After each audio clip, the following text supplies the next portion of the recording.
Assalamualaikum warahmatullahi wabarakatuh. Wu Wei itu definisinya action in no action. Kalau dalam bahasanya Sunan Kalijogo di serat Lokajaya yang dikutip oleh masjidnya UIN itu, ngeli ning ora keli, ikut menghanyutkan diri dalam realitas tapi tidak tenggelam. Ini agak berat. Ya, maksudnya apa? Kayak tadi, pahami lingkungan sekelilingmu, hiduplah secara natural aja. Jangan memaksakan diri, jangan mengatur-ngatur, jangan mengintervensi-intervensi yang sudah memang sunatullahnya begitu. Kalau enggak, nanti akan terjadi disharmoni, ketidakseimbangan. Ketika ada yang tidak seimbang, pasti nanti ada dampaknya. Keserakahanmu pada hutan, dampaknya kamu rasakan sekarang. Intervensimu terlalu banyak. Keserakahanmu pada apalagi kekayaan, dampaknya ada korupsi, ada kecurangan-kecurangan, dan banyak hal yang lain. Jadi Wu Wei, action in no action. Nyari uang iya, tapi kejarlah secara natural. Gak usah ambisius, sekarang nyari uang, minggu depan kaya raya. Gak harus percaya sama promosinya MLM. Gak harus, tapi mungkin kalau mau ya gak apa-apa. Jadi yang wajar-wajar saja.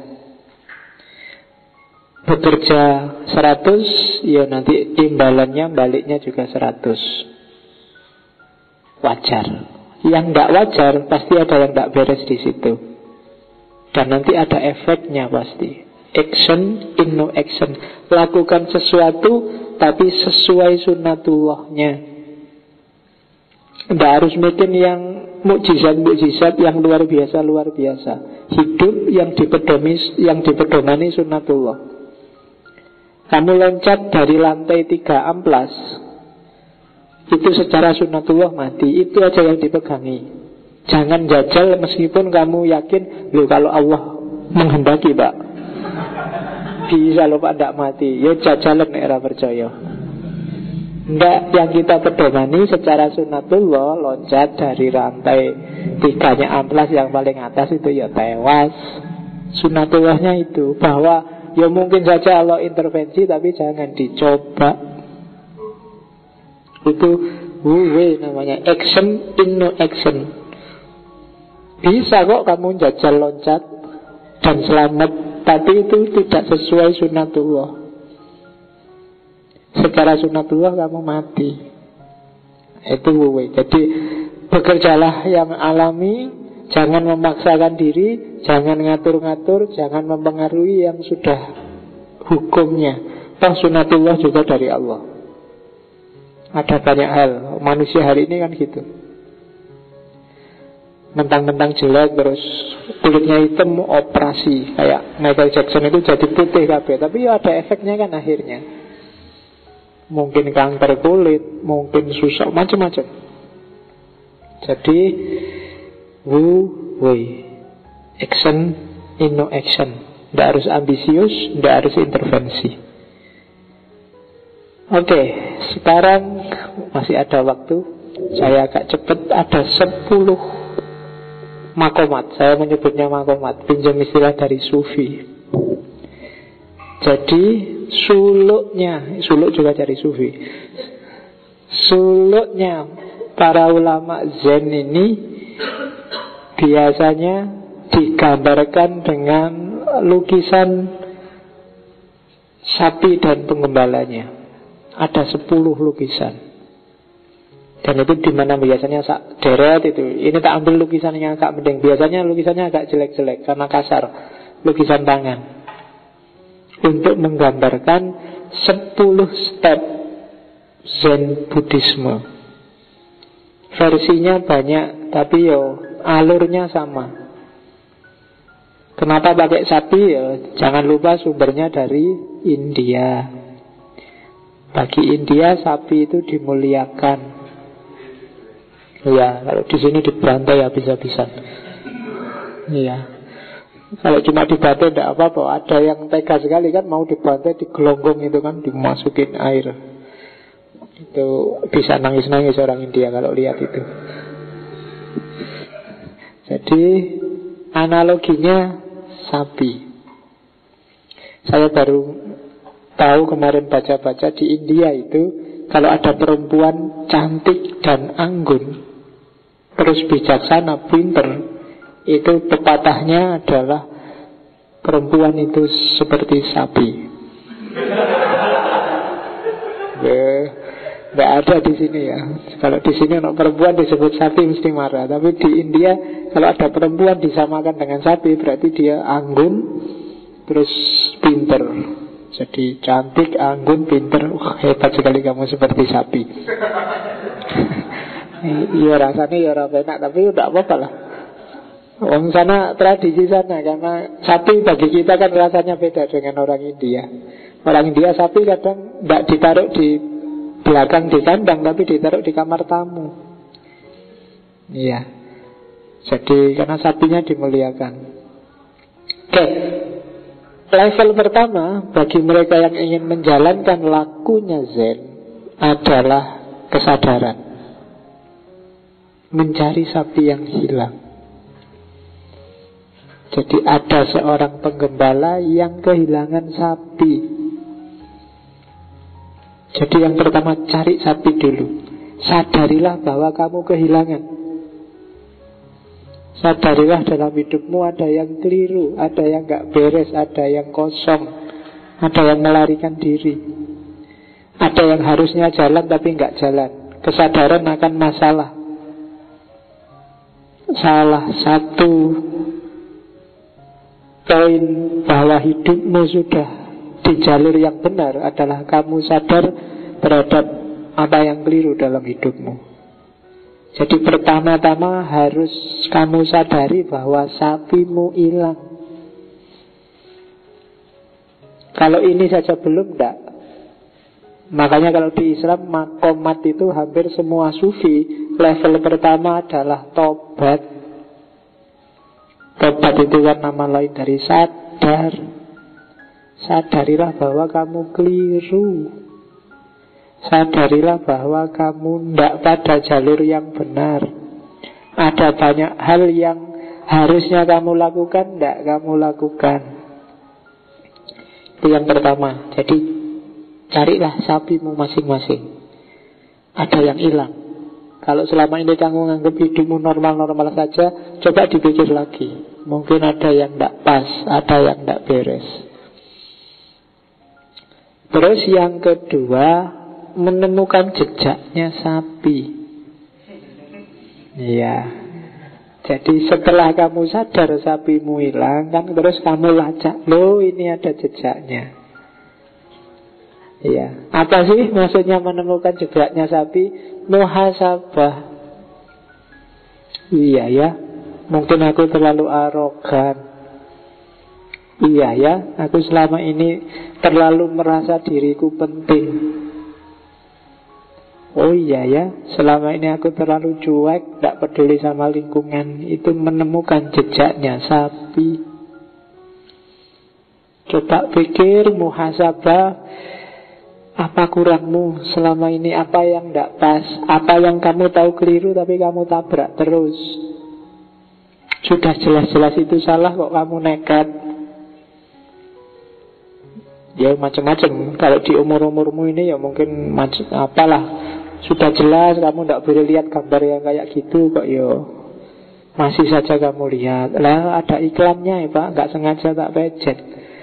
Gambarnya keluar, kok keterusan misalnya.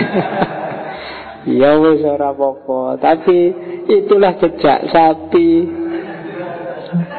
Oh, ini yang jadi sumber masalah selama ini, ya kan? Jadi temukanlah, muhasabahlah. Ingat-ingatlah apa aja yang kamu kelirukan selama ini. Yang ketiga, iya, karena tadi sudah muhasabah, pada saatnya kamu akan, loh itu sapiku. Cuma yang pertama kan gak kelihatan sapinya, kelihatan ekor sapinya. Ini semacam pencerahan sesaat. Jadi kalau kamu melakukan suluknya sufi, kayak kamu waktu awal-awal sholat malam.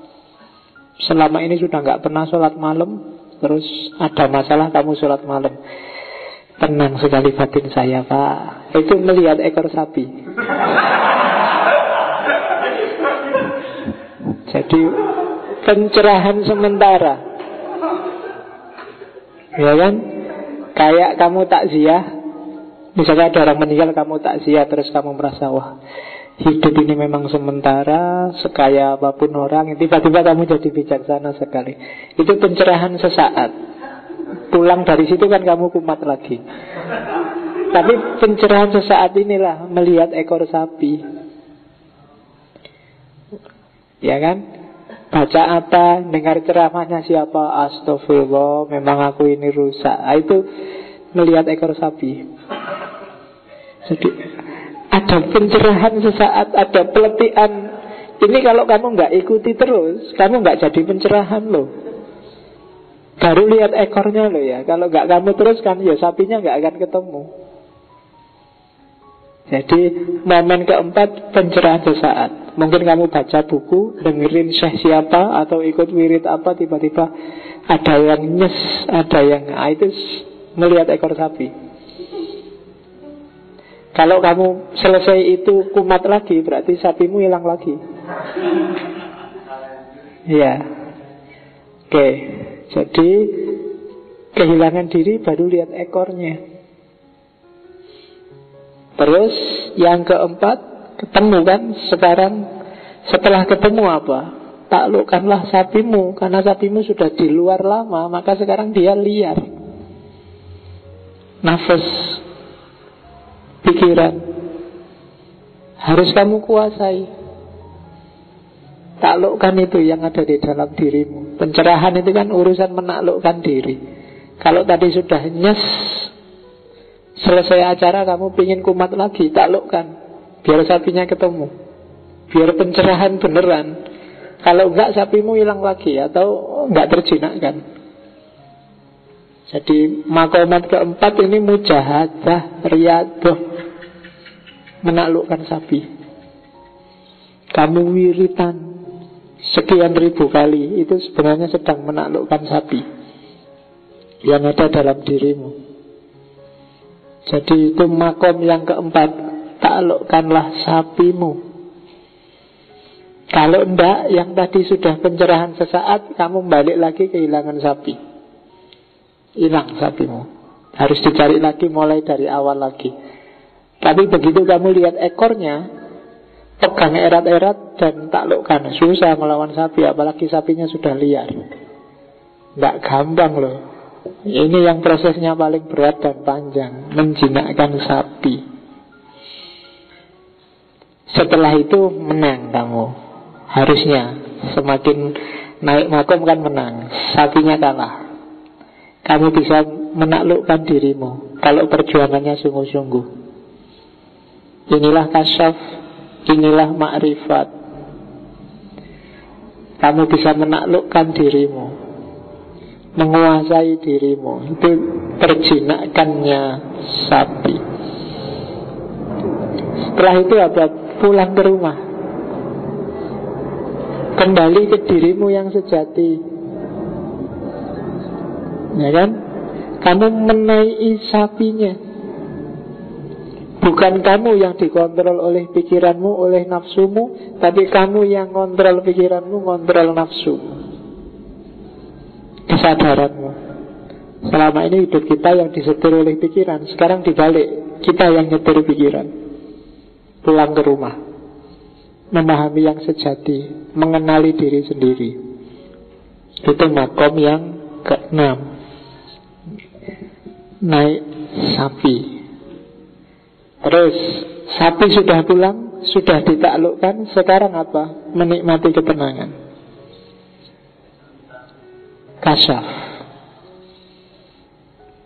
Ya kan? Ini taholli, jiwa kita bersih.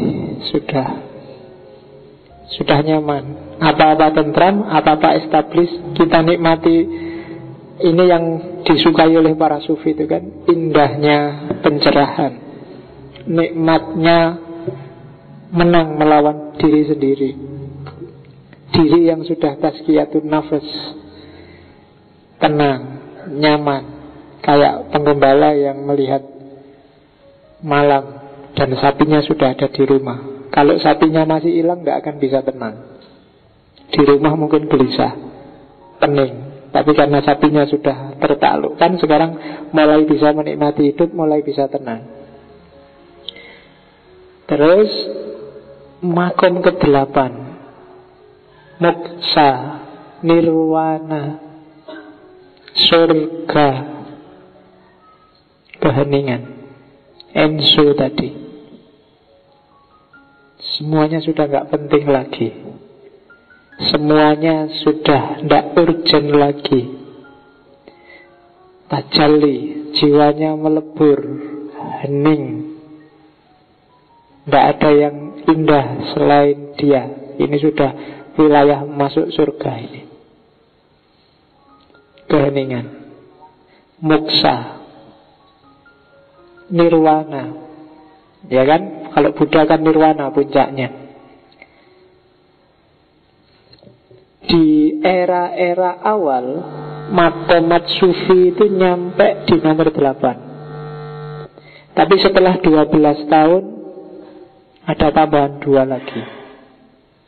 Ada beberapa ulama Zen yang nambah 2 makom lagi.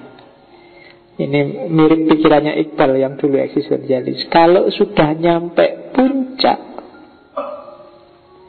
ada ulama-ulama, ada tokoh-tokoh yang oleh Zen dianggap dia sudah mengalami nirwana, harusnya masuk surga, tapi dia nggak mau masuk surga. Kenapa? Ketika mau masuk surga, dia noleh ke belakang. Kasihan ya, manusia yang masih belum sadar. Kasihan orang-orang yang masih tertipu. Kasihan orang-orang yang masih belum ngerti hidupnya mau kemana dan untuk apa. Maka dia tunda menikmati surga untuk kembali lagi ke dunia. Lahirlah makom ke-9. Judulnya kembali ke sumber. Cuma sekarang beda sama yang dulu. Ini orangnya sudah mengalami pencerahan. Inilah para wali, inilah para aulia, inilah para maitreya, inilah kalau dalam Buddha.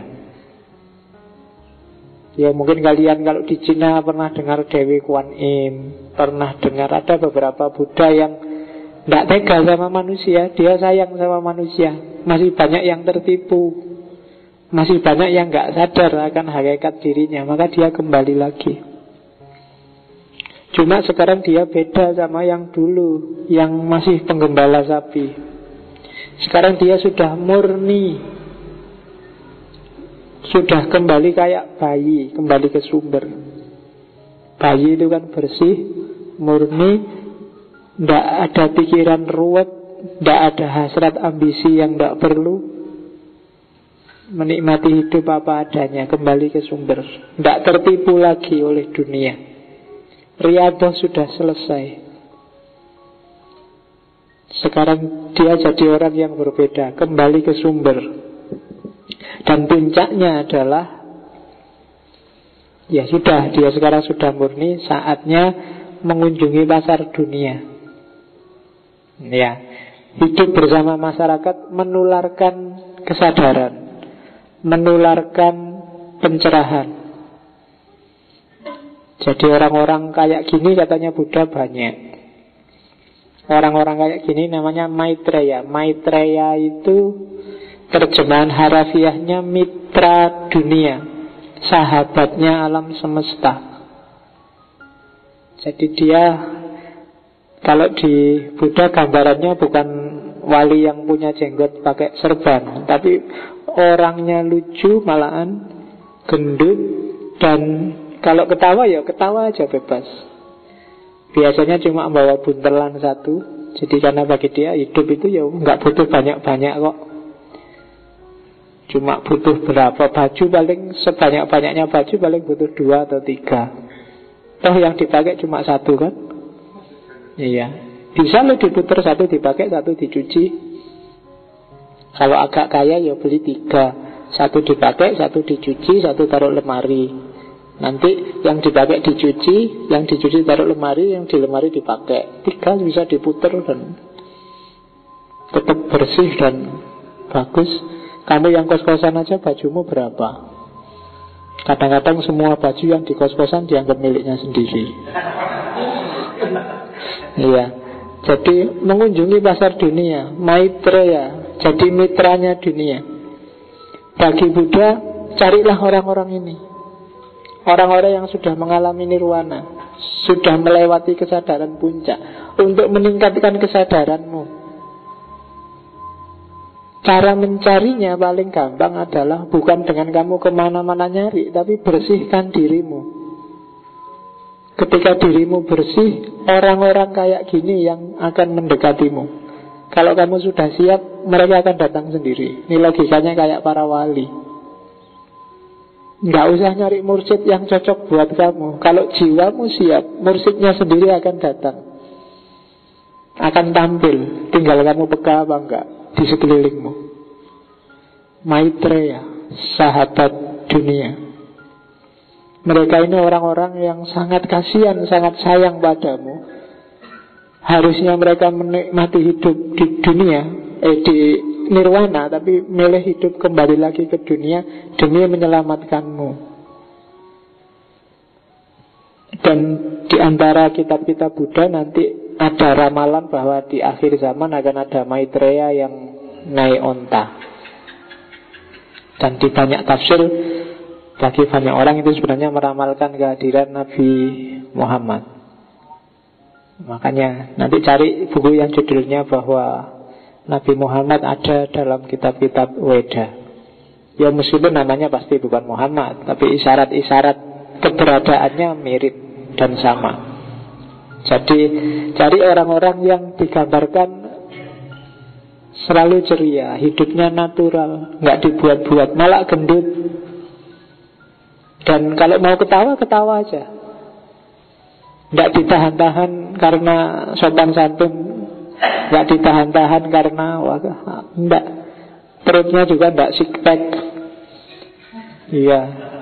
Jangan dibayangkan sakti luar biasa terus bisa bikin apa, enggak. Itu bonus yang enggak penting. Satu-satunya yang bisa dia lakukan adalah menemanimu untuk mencapai pencerahan. Bahkan dia hanya menemanimu, enggak bisa bikin kamu tercerahkan.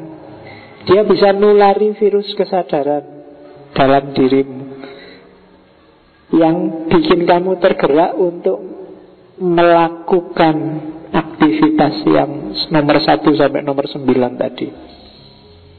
Itu yang saya sebut makomatnya Zen. Agak mirip dengan Sufi. Cuma kalau di rumah-rumahnya orang Cina biasanya ada gambar deret 10 itu. Ini tak ambil yang, karena versinya banyak, tafsirnya juga banyak. Cuma tak ambil yang agak bagus. Gambarnya biasanya jelek-jelek hitam putih kayak coret-coret biasa itu. Jadi itu makom yang ke-10, mengunjungi pasar dunia. Kayak Nabi sudah Isra Mi'raj, sudah melewati surga, melewati neraka, bahkan sudah ketemu Allah, tapi balik lagi ke dunia. Makanya Ibnu Arabi bilang, kalau aku Muhammad, aku tidak akan mau balik lagi. Sudah nyampe sana. Setiap orang itu tujuannya ke sana. Nabi nyampe sana masih balik lagi. Kenapa? Kayak tadi dia noleh ke belakang, kasihan umatnya. Kalau nyari enaknya sendiri, finish, selesai. Tapi kan enggak. Demi kita, dia menemani kita untuk kesadaran. Maitreya, sahabat dunia. Makanya yang mengelilinginya kan Nabi lebih suka menyebutnya sahabat, bukan murid. Oke, itu isyarat-isyarat dari Zen.